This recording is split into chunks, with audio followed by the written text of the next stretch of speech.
Hello guys, तो कैसे हैं आप सब लोग। आशा करता हूँ अच्छे होंगे। जैसा कि आप लोगों ने थंबनेल में देखा ही होगा कि हम लोग आज वर्ल्ड बैंक के बारे में जानने वाले हैं। साथ ही में हम लोग ये भी जानने वाले हैं कि जो पाकिस्तान है इसको वर्ल्ड बैंक या फिर और भी कई सारे गठन जैसे G20 ये सब लोन या कर्ज क्यों नहीं दे रहा है। ठीक है, तो चलते हैं हम वर्ल्ड बैंक की तरफ। वर्ल्ड बैंक है क्या? वर्ल्ड बैंक जो है वो अंतर्राष्ट्रीय वित्तीय संस्थान है।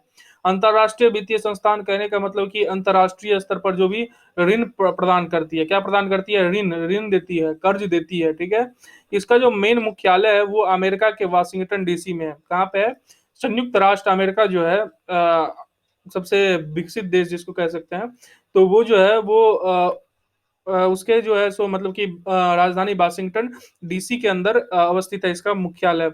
मेन कार्यालय का है, मुख्यालय का है। ठीक है, और इस ये जो बनाया गया था ये आर्थिक सहायता के लिए बनाया गया था। ये जो विश्व बैंक की स्थापना की गई थी, मेन था कि जो भी गरीब देश हैं उनकी आर्थिक सहायता के लिए। ठीक है, और ये जो देख रहे हैं आप इमेज, ये वर्ल्ड बैंक का लोगो है ये। और साथ ही में ये जो देख रहे हैं ये वर्ल्ड बैंक, ये जो कार्यालय है वर्ल्ड बैंक का वाशिंगटन डीसी के अंदर, अमेरिका के राजधानी वाशिंगटन डीसी उसके अंदर जो है, तो उसका लोगो है ये। ठीक है, अब आते हैं history of world bank. World bank का निर्माण कैसे हुआ है? वर्ल्ड बैंक का निर्माण जो है सो दो बैंकों के साथ हुआ था, दो फंडों के साथ बोले, बैंकों के साथ बोले। पहला था international bank for reconstruction and development bank, development, जिसको हम शॉर्ट में IBRD भी कहते हैं, अंतरराष्ट्रीय पुनर्निर्माण और विकास बैंक ये भी कह सकते हैं हिंदी में। ठीक है, तो एक तो ये था, और दूसरा जो था वो अंतरराष्ट्रीय मुद्रा कोष, जिसको हम इंटरनेशनल मॉनेटरी फंड जिसको इंग्लिश में कहते हैं, या शॉर्ट में इसको IMF भी कहते हैं। तो इस दोनों के साथ जो है सो इसका मतलब कि शुरुआत में जो है इसका जो फंक्शन था वो यही दोनों था। फंक्शन बोलते हैं, चरण बोल सकते हैं, जो भी बोले। तो इसके साथ जो है इसकी स्थापना 1944 26 जुलाई 1944 ईस्वी को ब्रुटेन वुड्स सम्मेलन, जो ब्रुटेन वुड्स सम्मेलन जो हुआ था उसके दौरान किया गया था। ठीक है, और 1944 से 1974 ईस्वी में, और इसका जो निर्माण किया गया था ये वर्ल्ड बैंक का, इसमें 44 देश एक साथ आके इसका निर्माण किए थे। ठीक है, मतलब इसका रिप्रेजेंटेशन किए हुए थे। ठीक है, और 1944 से 1974 ईस्वी में के बीच में इसका मतलब कि लगभग 30 साल तक ये कुछ खास चला नहीं, मतलब कि इसका जो कार्य था वो बहुत धीमा चलता था। मतलब कि अगर लोन लोन लेना हो तो बहुत धीमी प्रोसेस होती थी। साथ में इसके कुछ खास इफेक्ट दिखे नहीं किसी देश पे। ठीक है, तो मतलब कि शुरुआत में ये धीमा ही था। ठीक है, और इसके साथ ही जो है सो ये तो बता ही दिए कि 44 देशों के साथ ये रिप्रेजेंटेशन करता है। ठीक है, उस समय वर्ल्ड बैंक का जो मुख्य उद्देश्य था एक ही था कि द्वितीय विश्व युद्ध के दौरान जो जितने भी देश हैं जिनके इकोनॉमी गिर गई है, जिनका आर्थिक स्थिति बहुत ही ज्यादा खराब है, जिसका GDP बहुत ही ज्यादा खराब है, वो देश बहुत आर्थिक तंगी से मतलब कि गुजर रहा है, तो उस देशों का मतलब कि हेल्प करना, उस देशों की सहायता करना। ठीक है, तो अभी जो है सो आईबीआरडी के अंदर अंतर्गत 189 देश आते हैं। साथ में IDA के तहत 173 देश आते हैं। IBRD और IDA आगे बता दे रहे हैं एक्चुअल में है क्या। ठीक है, अब आते हैं function of world bank. World bank के 5 फंक्शन है अभी मतलब कि वर्तमान में। पहला जो है पुनर्निर्माण और विकास के लिए अंतरराष्ट्रीय बैंक। पुनर्निर्माण, किसी चीज का कंस्ट्रक्शन करना है, किसी चीज को अगर बनाना है या फिर किसी देश का विकास करना है, किसी देश का विकास विकास मतलब कि जैसे कहीं पे पहले जो है सो कल से पानी निकाला जाता था, अब नल जल योजना ला दिया गया। मान लीजिए एक नल जल योजना ला दिया गया तो मतलब थोड़ा विकास हुआ ना। तो ऐसे ही कुछ कुछ विकास करने के लिए देशों का, या फिर किसी देश में मतलब कि बहुत कम ही हवाई जहाज अड्डे हैं, मतलब कि हवाई जहाज के अड्डे हैं, तो वो सबको निर्माण करना। ठीक है, तो इस सब के विकास के लिए एक गठन बनाया गया जिसको international bank for reconstruction and development या IBRD शॉर्ट में कर सकते हैं, या हिंदी में पुनर्निर्माण और विकास के लिए अंतरराष्ट्रीय बैंक। ठीक है, और दूसरा हो जाता है अंतरराष्ट्रीय वित्त निगम। ये क्या है? International finance corporation. ये जो इसका दूसरा चरण है, ये क्या करता है? किसी भी चीज को अगर आप पास कर दिए तो इसको फाइनेंस करता है, मतलब कि पैसा प्रोवाइड करता है, रुपया प्रोवाइड करता है, डॉलर बोल सकते हैं, डॉलर प्रोवाइड करता है कि आप जो है सो इस काम के लिए इतना रुपया देते हैं। तो ये दूसरा चरण हो गया। तीसरा होता है अंतरराष्ट्रीय विकास संघ। किसी भी चीज का डेवलप करना हो तो उस पे जो मतलब कि सोचा जाता है, विचार किया जाता है कि हाँ, ये जो हमसे डेवलपमेंट के लिए पैसा ले रहा है, ये रियल में ले रहा है कि मतलब गलत मतलब कि रियल ले रहा है कि पे रियल में नहीं ले रहा है, तो इस सब के लिए ये जो है सो एक संघ बनाया गया है, जिसको इंटरनेशनल डेवलपमेंट एसोसिएशन भी कह सकते हैं, ठीक है। उसके बाद चौथा जो है वो निवेश विवादों के निपटारे के लिए अंतर्राष्ट्रीय केंद्र, जिसको इंग्लिश में international centre for settlement of investment disputes. मतलब कि ये क्या है कि जो भी देश है वो मतलब कि नहीं ले रहे हैं, मतलब पैसा दे दिए लेकिन वापस नहीं कर रहे हैं, या फिर कुछ ऐसा ही कुछ प्रॉब्लम आ गया है, ठीक है। तो इस सब के विवाद जो हो जाता है, इस सब के निपटारा के लिए इसको बनाया गया, ठीक है। और अगला जो है वो बहुपक्षीय निवेश गारंटी एजेंसी, एक है multilateral investment guarantee agency, MIGA। ये बनाया गया पांचवा, जो कि ये मतलब कि गारंटी लेता है कि अगर हम किसी को पैसा दे रहे हैं, किसी भी देश को पैसा दे रहे हैं, तो ये गारंटी में रहता है कि हाँ वो ये जो है इसके अंदर जो भी देश आते हैं वो गारंटी में लेते हैं कि हाँ ये ले रहा है तो दे देगा, ठीक है। जिसको जैसे कि हम लोग जाते हैं कहीं पे बैंक में या कहीं पे लोन लेने के लिए, तो एक गारंटर जैसे नहीं बनाता है, वैसे ही ये गारंटर के तौर पे ये बहुपक्षीय निवेश गारंटी एजेंसी जो है काम करती है। इसके अंदर बहुत सारे देश आते हैं, ठीक है।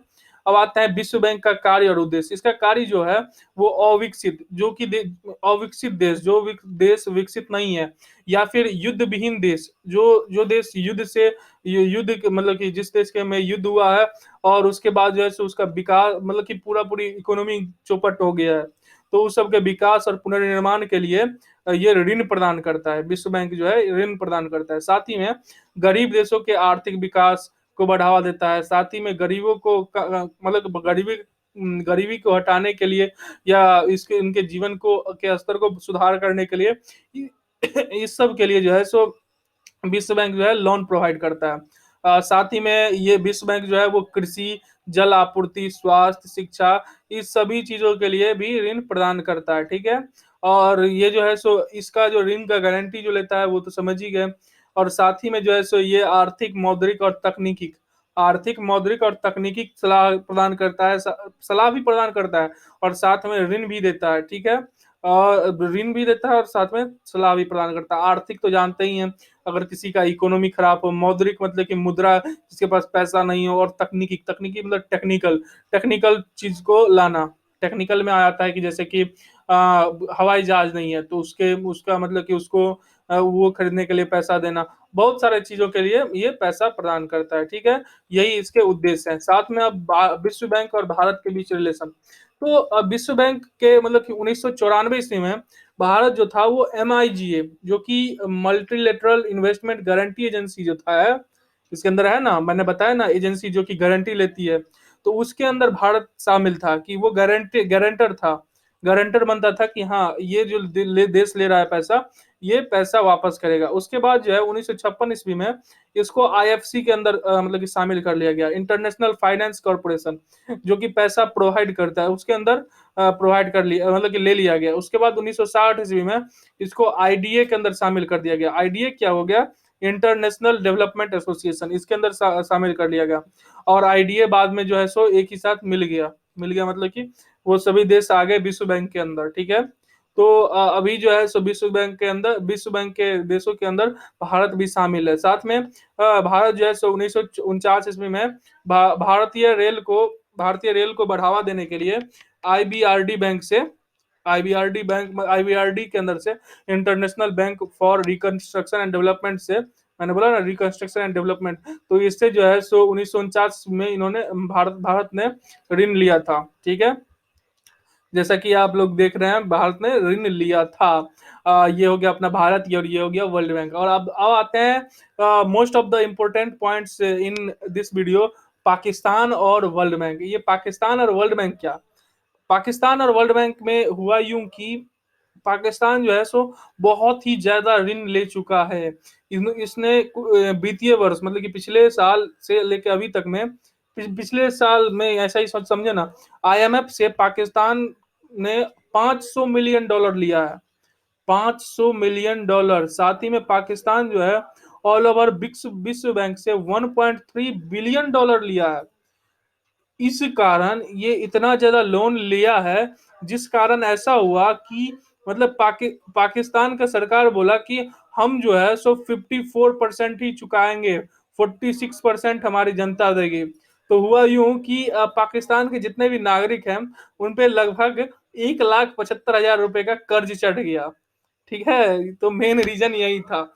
और दूसरी बात, अभी जो है पाकिस्तान का जो है अर्थव्यवस्था बहुत ही ज़्यादा खराब चल रहा है, जिस कारण पाकिस्तान को कोई भी ऋण देने के लिए भी, मतलब ऋण देना नहीं चाह रहा है। जैसे कि G20 के देश हो गए, तो G20 नहीं देना चाह रहा है, ऋण इसको प्रदान नहीं करना चाह रहा है, क्योंकि वो भी जान रहा है कि अगर हम देंगे तो इसका मतलब कि कोई ये नहीं है। साथ में चीन के, मतलब पाकिस्तान के सबसे पसंदीदा देश या फिर सबसे मतलब करीबी देश जो चाइना है, वो भी इसको ऋण देना नहीं चाह रहा है, क्योंकि इसको भी, उसको भी लग रहा है कि इसके बदले ये कुछ भी नहीं दे सकता है। तो वो दे भी रहा है, तो वो उससे गारंटी मांग रहा है कि हाँ, हम अगर ऋण तुमको दे रहे हैं तो तुम हमको जो है सो मतलब कि कुछ भी दो, कुछ भी मतलब कि गिरवी रखो। जैसे कि हम लोग पहले जाते थे साहूकार के पास, तो कुछ भी गिरवी रखते थे तो हमको वो ऋण देता था।